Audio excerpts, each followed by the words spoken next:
L'Eucharistie est-elle le cœur, le centre de la vie chrétienne? Pourquoi je pose cette question, dont la réponse semble évidente, mais je pense qu'on va être surpris par la réponse que je vais donner, parce que on lit cela dans de nombreux documents ecclésiastiques. L'Eucharistie est le cœur battant de l'Église. Et si l'Eucharistie disparaîtrait, on pourrait dire que l'Église visible disparaîtrait. Alors, que faut-il penser de cette proposition? L'Eucharistie, c'est le Christ qui vient réellement. Il est présent. Ce n'est plus du pain, ce n'est plus du vin, c'est le corps et le sang du Christ. Donc évidemment, comme le Christ est le cœur de toute vie chrétienne, c'est lui qu'on aime en premier, et à cause de lui, on aime le prochain. On voit bien que l'Eucharistie est le cœur de la vie chrétienne. Seulement, attention, dans l'Eucharistie, le Christ se donne selon un mode sacramentel, à travers du pain et du vin, pour être mangé. Et donc la question qui se pose, est-ce que ce mode est le plus grand? Eh bien la réponse est non, ce n'est pas le plus grand. L'Eucharistie est faite pour être mangée, donc il vient habiter dans notre ventre. Évidemment, ce n'est pas le but, c'est d'habiter dans notre cœur que nous devons comprendre. Et donc lorsque nous rentrons à la maison, nous devons savoir qu'il est là en nous et le garder toute la journée, toute la semaine si nous communions une fois par semaine.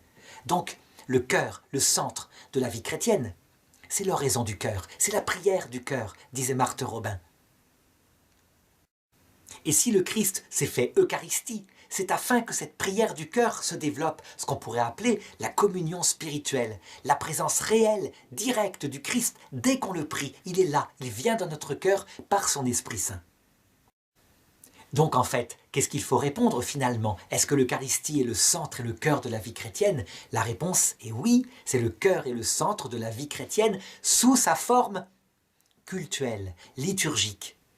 Et donc réelle, mais en vue du cœur à cœur intime, qui seul subsistera pour l'éternité, tandis que l'Eucharistie va disparaître à l'heure de notre mort. Lorsque nous verrons le Christ face à face, évidemment, nous n'aurons plus besoin du pain du chemin, le pain de la terre, le pain du désert, qu'est l'Eucharistie.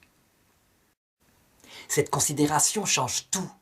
En effet, lorsqu'on disait comme ça simplement « l'Eucharistie est le cœur de la vie chrétienne », eh bien, les divorcés remariés, qui parfois étaient victimes, qui n'étaient même pas en état de péché mortel, puisqu'ils n'avaient trahi personne, ils avaient été abandonnés par quelqu'un, et donc ils ne pouvaient pas communier, puisqu'ils n'étaient pas le témoin de ce que veut le sacrement, ce qu'il signifie, cet amour de Dieu qui nous reste fidèle jusqu'au pire, jusque quand nous le trahissons. Et donc ils ne pouvaient pas communier eucharistiquement, ils se sentaient excommuniés. Pas du tout, ils ne sont pas excommuniés. Ils ont la communion spirituelle.